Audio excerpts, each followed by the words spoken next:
오늘 함께 나눌 말씀의 제목은 마지막 때에 해야 할 일입니다. 다 같이 한번 따라해 볼까요? 마지막 때에 해야 할 일.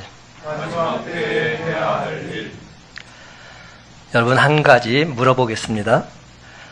전화번호 중에 116은 어떤 때 사용하는지 아십니까? 119, 112 뭐 다 아시죠? 116 사용하신 적 있으세요? 오늘 한번 예배 끝나고 사용해 보십시오. 116을 딱 친 다음에 1번을 누르시면 이런 음성 메시지가 들려옵니다. 다음 시각은 11시 57분 30초입니다. 다음 시각은 11시 57분 40초입니다. 다음 시각은 11시 57분 50초입니다. 이게 무슨 말이냐? 현재 시각을 계속 알려주는 겁니다. 여러분들 언제든지 116번을 누르시고 1번을 누르면 10초 간격으로 다음 시각을 알려주는 메시지 들을 수 있습니다. 그런데 이 기능이 있는 것조차 잘 몰라요. 그러니까 시계가 없어도 옛날부터 상관이 없었다는 거죠. 핸드폰만 딱 누르면 현재 시각을 알 수 있었습니다. 그런데 이 소리가 단순히 현재 시각을 알려주는 음성으로만 들리지 않는 건 왜 그럴까요? 이는 언젠가는 한번 맞게 될 내 인생의 마지막 시간이 다가오고 있음을 암시하는 카운트다운일 수도 있습니다. 나아가 인류 종말의 시각을 알리는 카운트다운일 수도 있는 겁니다. 그리고 이 카운트다운은 지금 이 순간에도 계속되고 있습니다. 하나님의 음성은 마지막 때에 관하여 이렇게 경고하고 있습니다. 오늘 예배 시작할 때 제가 읽은 말씀인데요. 로마서 13장 11절 말씀입니다. 너희가 이 시기를 알거니와 자다가 깰 때가 벌써 되었도다. 자다가 깰 때가 되었다는 겁니다. 한 마리 미물인 소도 도축장으로 끌려가기 전에 자신의 마지막을 예감하고 눈물을 주룩주룩 흘린다고 합니다. 한 마리 강아지도 자신의 죽음을 예견할 때에는 불안해하면서 두려워 떨며 눈물을 흘리기도 한답니다. 하물며 하나님의 자녀들인 우리가 마지막 때를 망각하고서 한 마리 짐승만도 못한 그런 삶을 살았어야 되겠습니까? 사랑하는 성도 여러분, 오늘 시간 여러분에게 감히 묻겠습니다. 오늘이 여러분 생애의 마지막 날이라고 할진데 여러분은 과연 천국에 들어가리라 확신하고 계십니까? 다시 한번 분명히 묻습니다. 천국에 들어가리라 확신하십니까? 제가 이렇게 두 번 부르니까 마지 못해서 아멘 하시는 것 같아요. 여러분, 이것이 굉장히 중요한 메시지입니다. 지금 당장 이 세상이 끝난다 할지라도 나는 천국 백성이 된 줄로 믿습니다. 이 고백이 있다면 그 사람은 결코 흔들리지 않습니다. 목회를 하다 보면 환자를 앞에 놓고서 임종을 알려야 할 때가 있습니다. 이때 환자에게 임종의 시간을 알려주어야 할 것인지 아니면 편안하게 그대로 죽도록 내버려 둘 것인지 가족들과 상의할 때가 있지요. 그때마다 저는 알려야 한다고 분명히 말합니다. 그래야 남은 시간 죽음을 준비할 수 있기 때문입니다. 죽음을 준비한다는 것, 이거보다 더 귀한 것 없습니다. 끝을 안다는 것은 하나님께서 우리에게 주신 지혜요 축복인 것이죠. 종말은 하나님께서 우리에게 허락하신 시간이실 텐데 그 종말을 지혜롭게 정리할 줄 알아야 합니다. 기독교는 한마디로 종말신앙이라고 말합니다. 종말신앙.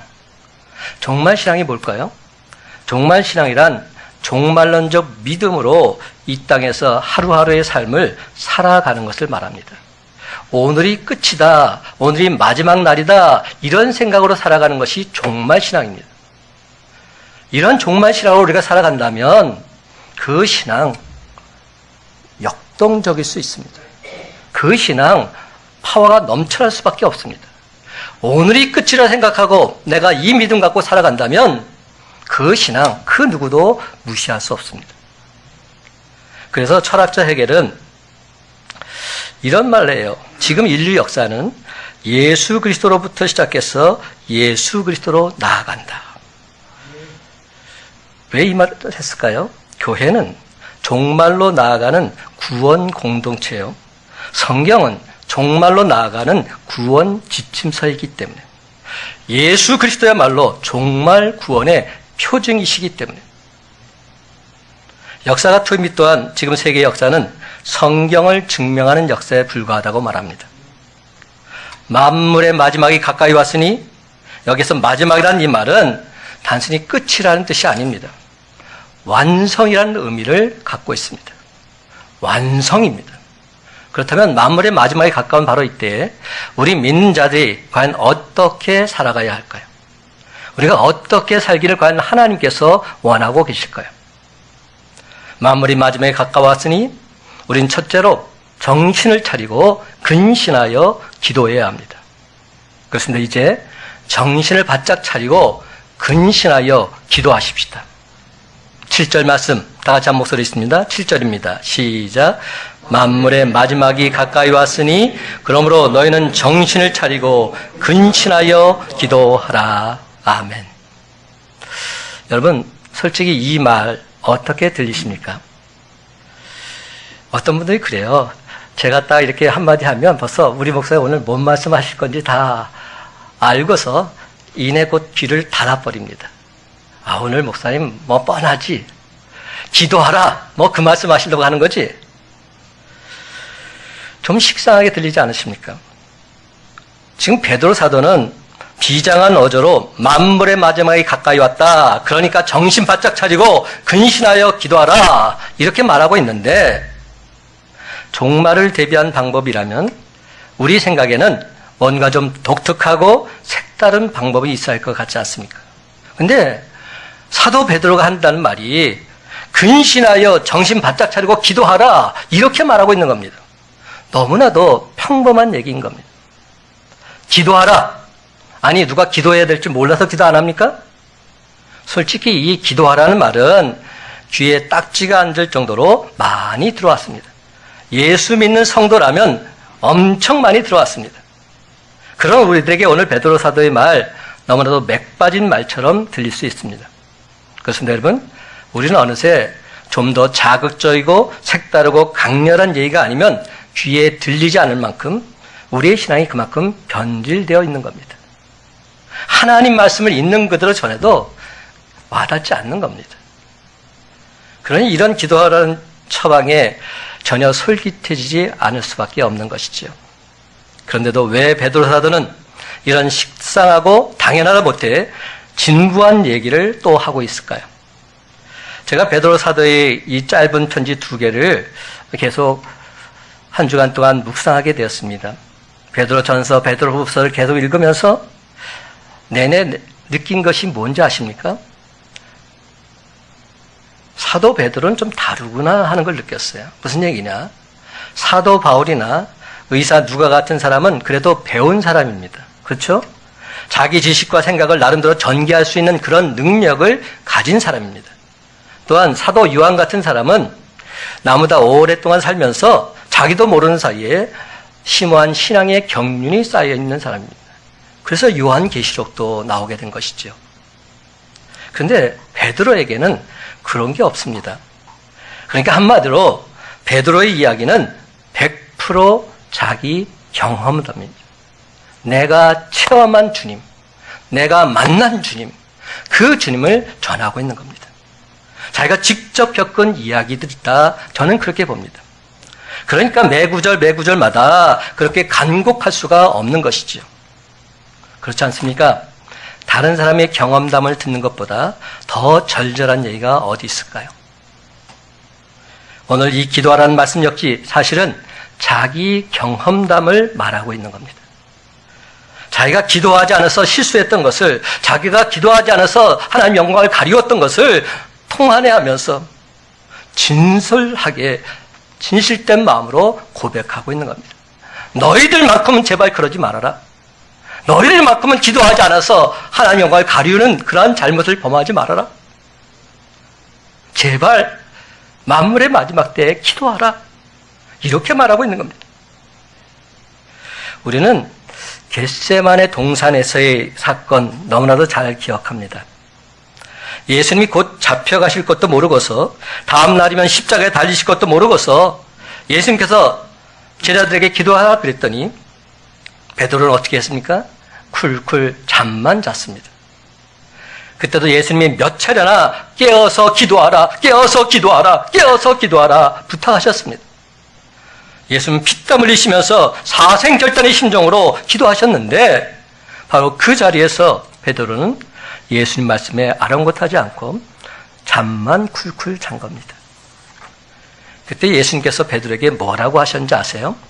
제가 성경을 다시 한번 찾아봤어요. 마태복음 26장 40절 41절에 이렇게 말씀하시더라고요. 제자들에게 오사 그 자는 것을 보시고 베드로에게 말씀하시되 너희가 나와 함께 한 시간도 이렇게 깨어 있을 수 없더냐. 시험에 들지 않게 깨어 기도하라. 마음에는 원이로되 육신이 약하도다. 우리가 너무 잘 아는 말씀입니다. 시험에 들지 않게 깨어 기도하라. 이 말씀 역으로 한번 풀어보십시다. 역으로 한번 생각해봐요. 깨어 기도하지 않으면 시험에 든다. 이 말입니다. 시험에 들지 않게 깨어 기도하라. 이 말을 다시금 푼다면 깨어서 기도하지 않으면 넌 영영 없이 시험에 걸어 들려. 너는 사탄마귀의 종이 될 수밖에 없어. 이렇게 말씀하고 있는 겁니다. 깨어서 기도하지 않으면 우리는 시험에 들 수밖에 없는 겁니다. 깨어서 기도하지 않으면 사탄마귀의 놀이감이 될 수밖에 없는 것입니다. 물론 베드로가 너무나 피곤해서 그럴 수도 있고요. 아니면 오늘만 기도하냐 내일도 기도하면 되지. 뭐 꼭 오늘 기도하라고 이러시나 이러면서 기도를 미뤘을 수도 있습니다. 근데 잠시 후에 어떤 일이 벌어졌습니까? 자기 삶을 지울 수 있는 지우개가 있다면 깨끗이 지우고 싶은 그런 사건. 정말로 황당한 사건이 벌어지고 말았죠. 가룟 유다가 사람들 대동해서 예수님을 잡으러 왔을 때 베드로는 인간적인 혈기로 가득해서 마구 칼을 휘두르고 있습니다. 말고의 귀를 잘랐지요. 그때 예수님께서 뭐라고 말씀하신지 아세요? 이렇게 말씀하셨어요. 요한복음 18장 11절 보면 예수께서 베드로에게 이르시되 칼을 칼집에 꽂으라. 아버지께서 주신 잔을 내가 마시지 아니하겠느냐. 이 무슨 말인지 아세요? 지금 나는 아버지가 주신 잔을 마셔야 할 때가 됐다는 겁니다. 근데 사도 베드로는 전혀 그런 의미를 알지 못했던 겁니다. 왜? 기도하지 않았기 때문에. 기도하지 않았기에 하나님의 뜻을 분별할 수 없었습니다. 인간적인 생각으로만 혈기왕성해서 칼을 휘둘렀던 것입니다. 근데 어떤 일이 벌어졌습니까? 예수님께서 급기야 잡혀가시게 되니까 베드로가 갑자기 소심해집니다. 그렇게 혈기왕성했던 베드로가 얼마나 소심해지는지요. 종의 한마디에도 깜짝깜짝 놀라면서 부인하는 거죠. 몇 번씩이나 부인했습니까? 3번씩이나. 나중에 3번째는 어떻게 부인했습니까? 예수, 난 모른다. 예수, 난 저주한다. 이러면서까지 부인했습니다. 이게 예수님의 수제자 베드로의 인간적인 모습입니다. 근데 여러분, 이 모습이 우리의 모습일 수도 있어요. 예수님을 열심히 따라다니면서 신앙생활을 했습니다. 예수님과 동고동락한다고 했었습니다. 그런데 정작 필요할 때는 기도하지 않음으로 인해서 주님을 나 몰라라 팽개치는 그러한 모습이 저와 여러분이 있을 수 있다는 겁니다. 그러니까 베드로가 지금 얼마나 간절한 마음으로 제발 기도하라고 말하고 있는지 모릅니다. 이토록 후회막심한 통환의 일을 겪고 난 베드로의 고백, 과연 어떤 고백일까요? 여러분, 저는 기도하지 못했습니다. 겟세마네 동산까지는 쫓아갔지만 기도하지 못했습니다. 근데 기도하지 못한 것은 기도 한 번 못한 것으로 끝난 것이 아니라 예수님을 부인한 결과로까지 이어졌습니다. 그러니까 여러분만큼은 제발 저처럼 실수하지 마십시오. 기도하지 않아서 일어났던 이런 일들 여러분에서는 절대로 일어나서는 안 됩니다. 기도에 실패하면 예수님을 부인하게 되어 있습니다. 제발 저의 전철을 밟지 말아 주십시오. 여러분 간곡히 호소합니다. 이런 심정으로 말을 전하고 있는 겁니다. 그렇다면 베드로는 왜 기도하지 못했을까요? 이런저런 이유를 댈 수 있겠지만 가장 큰 이유는 예수님이 바로 그날 잡혀갈 줄 몰랐던 겁니다. 그게 갑자기 그 다음날 예수님께서 십자가에 달리실 줄 전혀 몰랐던 겁니다. 그러니까 지금 기도할 이유가 별로 없었던 겁니다. 만약 그런 사실을 알았더라면 베드로가 왜 기도하지 않았겠습니까? 예수님의 수제자 베드로가 얼마나 열심히 기도했겠습니까? 근데 몰랐기에 그는 잠만 쿨쿨 잤던 겁니다. 베드로는 당시에 그때가 기도할 수 있는 마지막 기회라는 사실 몰랐습니다. 이게 굉장히 중요한 포인트입니다. 여러분, 오늘이 마지막이라 생각한다면 우리는 기도할 수밖에 없어요. 근데 그렇게 생각을 안 하기에 내일도 모레도 그렇게 기도하지 않는 겁니다. 정말 신앙이 없기 때문에 그렇게 기도하지 않는 겁니다. 그렇습니다, 여러분. 우리가 지금 기도하지 않는 것은 지금이 바로 마지막 때라는 절박감이 없기 때문입니다. 절절한 마음이 없기 때문입니다. 간절한 마음이 없기 때문입니다. 오늘이 기도할 바로 그날이요, 오늘이 기도할 마지막 날이라는 사실을 전혀 몰랐기 때문입니다. 그렇다면 우리에게 있어서 기도할 시간은 앞으로도 얼마든지 남아있는 것일까요? 성경은 그렇지 않다고 말합니다. 마태복음 24장에 보면 우리 예수님이 마지막 때에 일어날 일을 말씀하는 장면들이 길게 나옵니다. 그중 한 부분에서 예수님께서 이런 말씀을 하세요. 마태복음 24장 37절에서 39절까지 노아의 때와 같이 인자의 임함도 그러하리라. 홍수 전에 노아가 방주에 들어가던 날까지 사람들이 먹고 마시고 장가들고 시집가고 있으면서 홍수가 나서 그들을 다 멸하기까지 깨닫지 못하였으니 인자의 임함도 이와 같으리라. 이 말씀을 보면 사람들이 뭐 하고 있다고요? 먹고 마시고 장가들고 시집가고. 이게 무슨 일입니까? 일상적인 일이죠. 특이한 일 아닙니다. 일상에 빠져 있을 때, 정신없이 일상에 빠져 살고 있을 때 바로 그때 주님께서 갑자기 임재하신다는 겁니다. 이게 성경의 말씀입니다. 우리가 평상시 삶을 살고 있을 때 어느 날 갑자기 주님께서 재림하신다는 겁니다. 우리가 일상에 빠져 살다 보면 예수님의 재림을 제대로 맞이할 수 없게 됩니다. 그래서 이 이야기를 뒤집어 본다면 일상 중에 우리가 삶을 살아가면서 깨어서 기도해야 한다는 겁니다. 깨어 기도하면서 말세를 준비하지 않으면 안 된다는 겁니다. 우리가 이 세상을 살아가면서도 주님 오실 것을 대비해서 매 순간 기도해야 할 이유가 바로 여기에 있습니다. 그래서 베드로는 단순하게 말하지 않아요. 기도하라 뭐 이렇게 말하지 않습니다. 만물의 마지막이 가까이 왔으니 정신을 차리고 근신하여 기도하라 말하고 있습니다. 여러분 기도해 보셨잖아요. 기도가 술술 잘 나오세요? 한 2, 3분 하면 더 이상 할 말이 없어요. 뭔 기도해야 될지도 모르겠어요. 정말로 기도한다는 건 힘든 일입니다. 그래서 중요한 게 뭔지 아세요? 기도하기 전에 정신부터 차려야 돼요. 여러분, 기도하기 전에 정신이 몽롱한 가운데서 기도하면 금방 잠들어요. 예배 시간도 마찬가지예요. 예배 시간에 말씀 들을 때 그냥 정신이 몽롱하면 아무리 말씀이 은혜스러운 말씀이라도 전혀 와닿지가 않아요.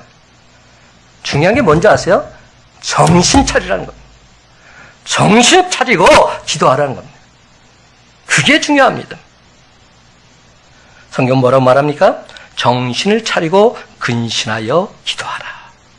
근데 여러분, 만물의 마지막이 가까이 다가오고 있는데도 사람들은 왜 기도하지 않을까요?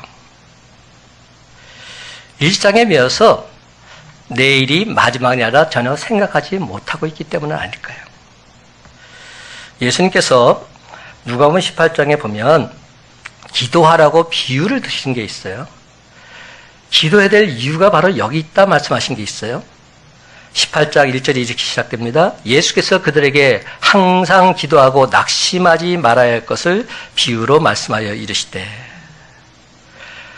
누가복음 18장에서 불의한 재판관에게 자기 원한을 풀어달라고 찾아온 한 과부의 비유를 드시면서 그 얘기 끝에 이런 말씀을 하셨어요. 인자가 올 때에 세상에서 믿음을 보겠느냐. 말세가 되면 사람들이 기도하지 않는다는 겁니다. 예수님 재림할 때 믿음 있는 사람을 찾으시는데 바로 그 사람은 깨어서 기도하는 사람이다 말씀하고 있는 겁니다. 그러나 우리가 마지막 때 더욱 기도해야 될 필요가 여기 있는 겁니다. 베드로 사도 역시 우리에게 기도할 것을 간절히 호소하고 있습니다. 저와 여러분이 기도해야 되는데 그 기도는 내일로 미룰 것이 아니라는 겁니다. 바로 지금이야말로 정신 바짝 차리고 근신하여 기도할 때다 말씀하고 있습니다. 근데 참으로 안타깝게도 굴굴 잠만 자고 있는 우리의 모습, 우리 지금 보시기에 얼마나 안타까우실까요? 이것이 바로 저와 여러분, 우리 믿는 자의 모습일 수 있습니다. 영적으로 건강한 자, 하나님 말씀을 꽉 붙잡고서 날마다 깨어서 기도할 수밖에 없습니다. 이것이 바로 신령한 자의 특성인 것이죠. 살아있는 자가 호흡을 중단할 수 없는 것처럼 신령한 성도는 결단코 기도를 쉴 수 없습니다. 그래서 성경 말합니다. 쉬지 말고 기도하라. 기도하기를 쉬는 것은 죄다 말합니다. 기도하기를 쉬는 것은 죄다는 겁니다. 여러분, 기도하지 않으면 지금 죄 짓고 있는 겁니다. 여러분, 기도하지 않는 것은 하나님보다 나를 믿는 독선이요 교만입니다. 기도하지 않는 것은 하나님을 업신여기는 행동입니다. 기도하지 않는 것은 하나님의 도우심 없이도 내 힘으로 당당히 살아갈 수 있다는 망령된 행실인 것이죠. 정말 기도 없이 하나님 일을 하는 것은 무서운 교만이 아닐 수 없습니다. 그래서 사도 베드로는 우리에게 이렇게 권면합니다. 만물의 마지막이 가까이 왔으니 그러므로 너희는 정신을 차리고 근신하여 기도하라. 베드로는 만물의 마지막이 가까웠으니 짐 싸서 도망가라 이렇게 말하지 않았습니다.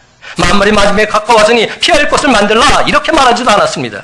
만물의 마지막이 가까이 왔으니 정신 차려라 근신하라 이 말도 100% 정답은 아닙니다. 뭐가 빠졌죠?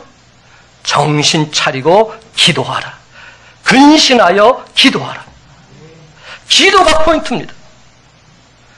본문 만물의 마지막에 가까이 왔으니 제발 기도하라는 겁니다. 기도의 자리에 거하라는 겁니다. 이게 정답입니다. 사랑하는 성도 여러분, 만물의 마지막 때 정신을 바짝 차리고 근신하여 기도하는 저와 여러분 되시길 간절히 바랍니다. 가족을 비롯한 내 기도가 필요한 모든 일들을 위해서 전심으로 기도하시기 바랍니다. 그러면 반드시 응답받는 기쁨과 감격 맛보게 될 줄로 믿습니다. 그렇습니다, 여러분. 만물의 마지막이 가까이 왔으니 제발 정신 바짝 차리고 근신하여 기도할 때 하나님의 인도하심, 하나님의 섭리하심 두 눈으로 똑똑히 목도하며 살아가는 저와 여러분의 삶이 다 되시기를 예수님의 이름으로 간절히 축원합니다. 두 번째, 사도 베드로가 또 만물의 마지막 때에 간절히 또 요구한 것이 있어요. 만물의 마지막에 가까이 왔으니 우리는 무엇을 해야 할까? 이렇게 말합니다. 서로 사랑하고 서로 대접하고 서로 봉사하라 말합니다. 그렇습니다, 여러분. 이제 서로 사랑하고 서로 대접하고 서로 봉사하십시다. 8절부터 10절까지 한 목소리 읽길 원합니다. 8절부터 10절 시작. 무엇보다도 뜨겁게 서로 사랑할지니 사랑은 허다한 죄를 덮느니라. 서로 대접하기를 원망 없이 하고 각각 은사를 받은 대로 하나님의 여러 가지 은혜를 맡은 선한 청지기같이 서로 봉사하라. 여러분, 지금 읽은 말씀 속에서 계속 반복된 말이 무엇입니까? 서로라는 말입니다. 서로. 서로 사랑, 서로 대접, 서로 봉사. 근데 여러분, 여기서 서로라는 말의 진정한 뜻이 무엇일까요? 제가 성경 말씀대 세 말씀을 지금 읽어드릴 겁니다. 이것이 바로 서로 사랑, 서로 대접, 서로 봉사에 대해서 예수님께서 하신 말씀이에요. 잘 들어보세요. 서로 사랑에 관한 말씀, 요한복음 13장 34절 35절 말씀. 새 계명을 너에게 주노니 서로 사랑하라. 내가 너희를 사랑한 것 같이 너희도 서로 사랑하라.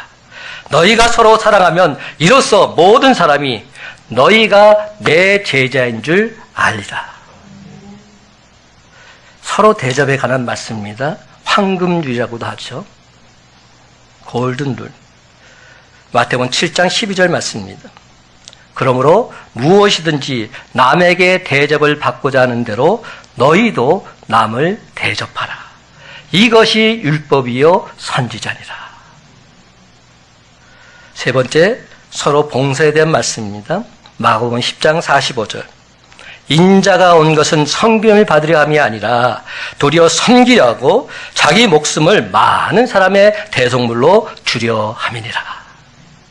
여러분, 이 말씀들, 이 예수님의 이 말씀들 유심히 한번 음미해 보시기 바랍니다. 내가 너희를 사랑한 것 같이 너희도 서로 사랑하라. 남에게 대접을 받고자 하는 대로 너희도 남을 대접하라. 인자가 온 것은 도리어 섬기려 하고 자기 목숨을 많은 사람의 대속물로 주려 함이니라. 사랑하는 성도 여러분, 서로 사랑, 서로 대접, 서로 봉사 앞에는 반드시 뭐가 있습니까? 먼저 사랑, 먼저 대접, 먼저 봉사가 있었다는 사실입니다. 예수님께서 그렇게 사셨어요. 예수님께서 우리를 먼저 사랑하셨어요. 예수님께서 우리를 먼저 대접하셨어요. 예수님께서 우리를 먼저 봉사하셨어요. 내가 먼저 진심으로 사랑할 때 서로 사랑의 열매를 맺을 수가 있습니다. 내가 먼저 정성스럽게 남을 대접할 때 진정 서로 대접할 수 있게 되는 겁니다. 내가 먼저 헌신적으로 봉사할 때 서로 봉사하는 봉사의 기쁨과 감격을 맛볼 수 있게 되는 겁니다. 중요한 것은 내가 먼저 해야 돼요. 그렇지 않으면 참된 주의 은혜가 임할 수 없습니다. 마지막 때는 불법이 성행함으로 이런 모든 것들이 다 식어지고 만다고 성경은 말합니다. 그렇지만 참된 신자라면 뜨겁게 서로 사랑해야 합니다. 원망 없이 서로 대접해야 합니다. 하나님의 선한 청지기 같이 서로 봉사해야 합니다. 아니, 다시 정정해서 분명하게 말씀드립니다. 사랑하는 성도 여러분, 예수님처럼 내가 먼저 뜨겁게 사랑하시기 바랍니다. 예수님처럼 내가 먼저 원망 없이 대접하시기 바랍니다. 예수님처럼 내가 먼저 선한 청지기 같이 봉사하시며 살아가시기 바랍니다. 이것이 주님께서 우리에게 부탁하신 말씀입니다. 제가 8절 말씀 다시 한번 읽습니다. 무엇보다도 뜨겁게 서로 사랑할지니 사랑은 허다한 죄를 덮느니라. 그렇습니다, 여러분. 이처럼 뜨거운 사랑의 결과는 허다한 죄를 덮어준 힘으로 나타나게 되어 있습니다. 여기서 허다한 죄는 우리 일상생활에서 범하는 수많은 허물을 가리킵니다. 그렇습니다. 열심과 뜨거움이 있는 사랑, 형제의 죄를 덮어줄 수 있는 용기가 있습니다. 여기에 관용이 있고 용서가 있습니다. 예수 그리스도의 십자가 은총 속에 훅 잠겨서 살아가는 자, 형제의 눈 속에 있는 티를 보기보다는 자기 눈 속에 있는 들보를 먼저 볼 수 있게 됩니다. 그러므로 진정 주의 성도라면 다른 사람의 허물을 들춰내기보다는 그들의 허물을 덮어줄 수 있는 사랑의 힘이 있어야 하는 겁니다. 참 사랑은 내가 상대방의 입장에서 understand, 즉 이해할 수 있는 능력이 있습니다. 그렇습니다. 여러분, 참사랑은 주고받는 give and take가 아닙니다. give and give. 주고 또 주는 겁니다. 이게 참사랑이에요. 예수님께서 그렇게 하셨잖아요. 내가 먼저 주고 또 주는 것, 이것이 참사랑입니다. 그러나 사랑하는 성도 여러분, 만물이 마지막에 갖고 왔으니 여러분의 사랑을 그 누군가에게 주고 또 주시기 바랍니다. 그러면 서로 간에 분명 참된 사랑 싹트게 될 것입니다. 9절과 10절 말씀 제가 다시 한번 읽습니다. 서로 대접하기를 원망 없이 하고 각각 은사를 받은 대로 하나님이 여러 가지 은혜를 맡은 선한 청지기 같이 서로 봉사하라. 사랑하는 구체적인 표현이 나타난 것이 뭐죠? 그게 대접과 봉사입니다. 여기에서 대접은 사랑이란 말과 나그네란 말을 합성한 말입니다. 따라서 이는 나그네에게 사랑을 베푸는 것, 이것이 대접하는 겁니다. 나그네를 대접한다는 것이 구체적인 사랑의 표현인 것이죠. 이것은 또한 최후심판 때의 상급의 조건이 됩니다. 우리 믿는 성도는 하나님의 전적인 은혜로 아무런 대가 없이 구원의 기쁨과 감격을 맛본 자들입니다. 공짜로 구원받은 자들입니다. 거저받은 자들입니다. 내가 거저받았는데 나도 거저 주어야 되지 않겠습니까? 원망 없이 남을 대접하는 것, 이것이 참된 사랑의 모습이죠. 또한 성도는 청지기같이 봉사해야 한다 말합니다. 청지기가 뭐죠? 주인의 것을 맡아서 관리하는 자가 청지기입니다. 청지기는 주인의 뜻대로 일하는 자입니다. 그런데 성도마다 받은 은혜는 다르다고 성경은 말합니다. 그렇다면 뭡니까? 각자 자신의 위치에서 청지기의 자세로 봉사하는 것, 이것이야말로 우리 믿는 성도들이 해야 되는 마땅한 의무인 것입니다. 청지기같이 봉사한다는 게 뭡니까? 철저히 헌신하고 온전히 섬기는 것을 말합니다. 진정한 성도라면 섬김으로 큰 자가 될 수 있다는 역설적인 진리를 다 알고 있기에 섬기는 것을 결코 두려워하지 않아야 합니다. 내가 주를 위해서 헌신했더니 주님께서 나를 통해 이렇게 역사하셨노라, 놀라운 총을 우리가 반드시 맛보게 될 것이기에 자신의 헌신과 수고가 결코 주 안에서 헛되지 않음을 깨달아 알아서 청지기같이 전심을 다해 봉사하는 우리의 모습이 되길 간절히 바랍니다.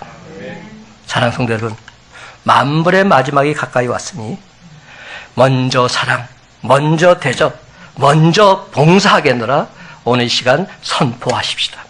그래서 먼저 사랑, 먼저 대접, 먼저 봉사를 통해 저 죽어가는 영혼들 주님 품으로 인도하는 통로가 되는 구원의 열매를 맺는 저와 여러분의 삶이 다 되시기를 예수님의 이름으로 간절히 축원합니다. 마지막, 만물의 마지막이 가까이 왔으니 우리는 과연 어떻게 행동해야 될까요? 결론의 말씀이죠. 모든 영광을 하나님께, 모든 영광을 하나님께 돌려야 합니다. 그렇습니다. 이제 모든 영광 하나님께 돌리며 사십시다. 11절 말씀 다 같이 한 목소리 읽기를 원합니다. 11절입니다. 시작. 만일 누가 말하려면 하나님의 말씀을 하는 것 같이 하고 누가 봉사하려면 하나님이 공급하시는 힘으로 하는 것 같이 하라. 이는 범사에 예수 그리스도로 말미암아 하나님이 영광을 받으시게 하려 함이니 그에게 영광과 권능이 세세에 무궁하도록 있느니라. 아멘. 여러분, 우리가 하는 모든 선행은 모두가 다 하나님께서 주신 것입니다. 선을 행할 만한 믿음과 힘과 마음까지도 하나님께서 주신 것입니다. 그러하기에 결코 자랑할 것이 없습니다. 오로지 모든 것을 공급해 주신 하나님 그분에게만 영광을 돌려야 합니다. 나는 정말이지 무익한 종입니다. 나는 내가 행할 것을 했을 뿐입니다. 오로지 모든 영광 하나님께 돌립니다. 진심으로 이렇게 말할 수 있어야 합니다. 그렇다면 어떻게 해야 진정 모든 영광 하나님께 돌릴 수 있을까요? 11절에 그 답이 나오더라고요. 상반절 제가 있습니다. 만일 누가 말하려면 하나님의 말씀을 하는 것 같이 하고 누가 봉사하려면 하나님이 공급하시는 힘으로 하는 것 같이 하라. 어떻게 말해야 된다고요? 하나님의 말씀을 하는 것 같이. 근데 이게 참 어려워요. 하나님 말씀을 하는 것 같이 말해야 되는데 화가 나면 내 말이 먼저 쫙 튀어나가요. 저희 이대성 목사도 이것 때문에 얼마나 목회하면서 힘들었는지 모릅니다. 하나님의 말씀을 하는 것처럼 말을 하면 그렇게 이상한 말이 안 나가잖아요. 나갈 수가 없잖아요. 물론 잘못된 삶을 살았을 때 죄악을 향해서 주님께서는 강하게 말씀하셨죠. 그렇지만 그럴 때 외에는 그렇게 심한 말이 나갈 수 없어요. 근데 우리 믿는 자들 하나님 말씀을 하는 게 아니라 내 말을 그냥 막 쏟아붓습니다. 그리고 나서 후회하지요.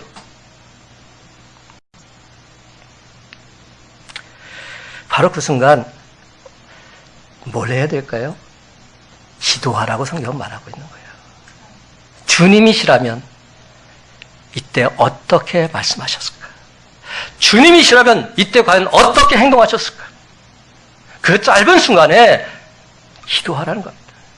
기도가 생활화되어 있다면 결단코 살탄마귀의 노예가 될 수 없습니다. 왜냐하면 기도에 힘이 있고 능이 있기에 하나님의 역사가 반드시 나타날 것이기 때문에. 그러나 중요한 것, 오늘 사도 베드로가 계속하는 말은 한 가지입니다. 기도하라는 겁니다. 기도하면 모든 삶 속에서 하나님의 영광을 드릴 수 있는데 기도하지 않기 때문에 지금 죄의 노예가 되고 만다는 겁니다.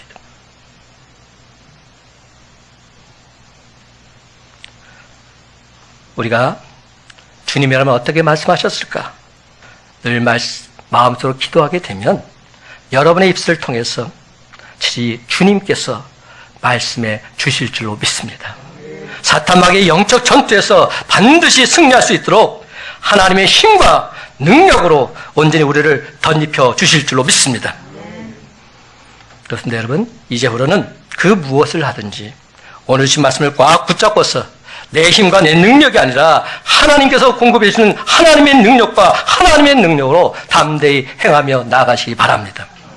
그러면 모든 일에 있어서 우리 주님으로 말미암아 하나님 아버지께 영광 받게 될 줄로 믿습니다.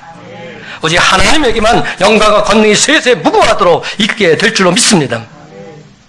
11절 하반절 말씀입니다. 이는 범사에 예수 그리스도로 말미암아 하나님의 영광을 받으시게 하려 함이니 그에게 영광과 권능이 세세 무궁하도록 있느니라. 아멘. 사랑하는 성도 여러분, 우리 주님이 재림하실 만물의 마지막 때가 점점 더 가까이 다가오고 있습니다. 그래서 저는 요즘 다시 오실 주님을 기다리면서 이렇게 기도하고 있어요. 하나님 아버지, 하나님께서 부족한 정에게 복음을 맡기지 않으셨습니까? 복음을 전하기 위해서 제가 눈물로 하나님 말씀을 부둥켜 안고 씨름하는 바로 그 순간, 바로 그때 우리 주님께서 다시 오셨으면 좋겠습니다. 주 예수를 믿어 그리하면 너와 내 집이 구원을 받으리라. 제가 하나님 앞과 사람 앞에서 예수 그리스도의 복음을 힘있게 선포하는 바로 그 순간에 우리 주님께서 다시 오셨으면 좋겠습니다. 이는 여러분도 마찬가지 아니십니까? 하나님 말씀을 펼쳐놓고서 좀 더 주님을 진지하게 알기 원해서 고민하고 있는 바로 그 순간에 우리 주님께서 오신다면 얼마나 멋진 승리자가 되겠습니까? 이 땅에서 단 한 사람이라도 더 복음을 전하기 위해서 복음을 손에 들고 이 골목 저 골목을 뛰어다니는 바로 그 순간에 우리 주님께서 우리에게 찾아오신다면 그 얼마나 행복한 인생이 되겠습니까? 이제 말씀을 맺습니다. 사랑하는 성도 여러분, 이제부터는 주님이 원하시는 바로 그 일을 묵묵히 실천하면서 죄와 사망으로 어두워진 이 세상 구원과 생명의 빛으로 점점 더 변화시켜 나가시기 바랍니다. 그래서 마침내 우리 주님이 재림하실 만물의 마지막 때에 마라나타 아멘 주 예수여 어서 오시옵소서 다시 오실 주님을 기쁘게 맞이하는 저와 여러분이 다 되시기를 예수님의 이름으로 간절히 축원합니다.